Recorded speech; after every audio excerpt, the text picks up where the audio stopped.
Nagbabalik ang PTV Balita ngayon. Ipinagbawal na ng Manila International Airport Authority ang paninigarilyo sa parking lot ng NAIA Terminal 3.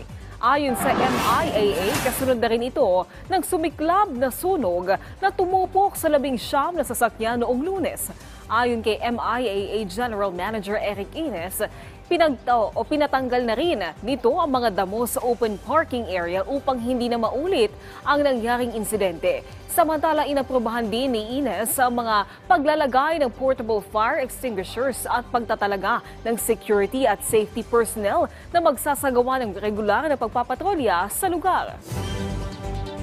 Inirekomenda na ng Philippine National Police Firearms and Explosives Office ang pagbawi sa license to own and possess firearms ni Pastor Apollo Kibuloy.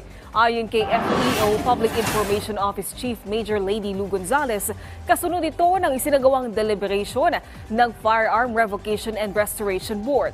Aniya nagsumite na ng resolusyon at rekomendasyon ang kanilang opisina hinggil sa usapin na ito sa Office of the Chief PNP. Sa ngayon, tumanggi muna ang mga kinaukulan kung sino ang iba pang mga individual na kasamang inirekomendang i-revoke ang LTOP at binawian ng lisensya. Samantala, alamin natin ang ibang balita sa PTV Davao mula kay Julius Pacot.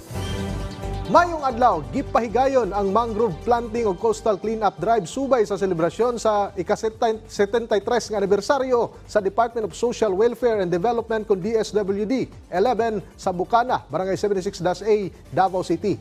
Di na mga aktibidad adunay tema nga pakigambit sa kinaiyahan, isip paghatag o pagsabot sa kaymanundanon sa mangrove sa mga coastal ecosystem o silang papel sa pagminos may epekto sa pagbag-o sa klima. Ang City of Environment and Natural Resources sa Davao City naghatag usab og 90 ka mga mangrove nga seedlings alang sa maong kalihukan. Gitudluan usab ang mga personahe sa DSWD 11 sa pamaagi sa pagtanom sa mga seedlings sa mangrove aron masiguro ang ilang pagkabuhi ingon man pagtubo. Ang kalihukan dakong tabang sa pagbalik o pagpreserba sa coastal environment samtang gipaligon ang pagsinati sa responsibilidad sa palibot sa mga katawhan. Ang malampuson nga pagpatuman sa mga kalihukan nagpaisayugda sa pagsalig sa mga buhatan sa pagsalig alang sa environmental stewardship and sustainable development isip usa sa ginatutukan karong tuiga sa ika-73 nga anibersaryo nga selebrasyon sa maong buhatan. Samtang ibutyag sa Philippine Atmospheric, Geophysical and Astronomical Services Administration kung Pag-asa Davao nga ang nasinati nga dinhi sa Rehiyon 11 ang pagkahinay sa kon weekend El Nino. Hinungdan nga nagsinati na usab sa Davao Region ang pag-ulan sukad niadtong weekend nga dala sa Trough of Low Pressure Area kon LPA nga gikan sa gawas sa Philippine Area of Responsibility. Lauman usab nga sumala pang pag-ulan sa mga mosunod nga adlaw nga dala sa easterlies. Taliwala nili nagpabiloy nga below normal ang rainfall level sa Davao Region nga epekto sa dry season. Nga gilaumang padayon nga masinati sa rehiyon hangtod sa bulan sa Mayo ning tuiga.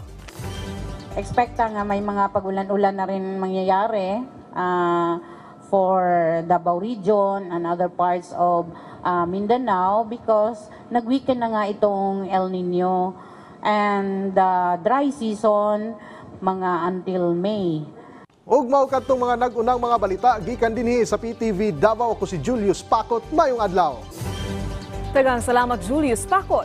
At yan ang mga balita sa oras na ito. Para sa iba pang update, i-follow at i-like kami sa aming social media sites at PTVPH.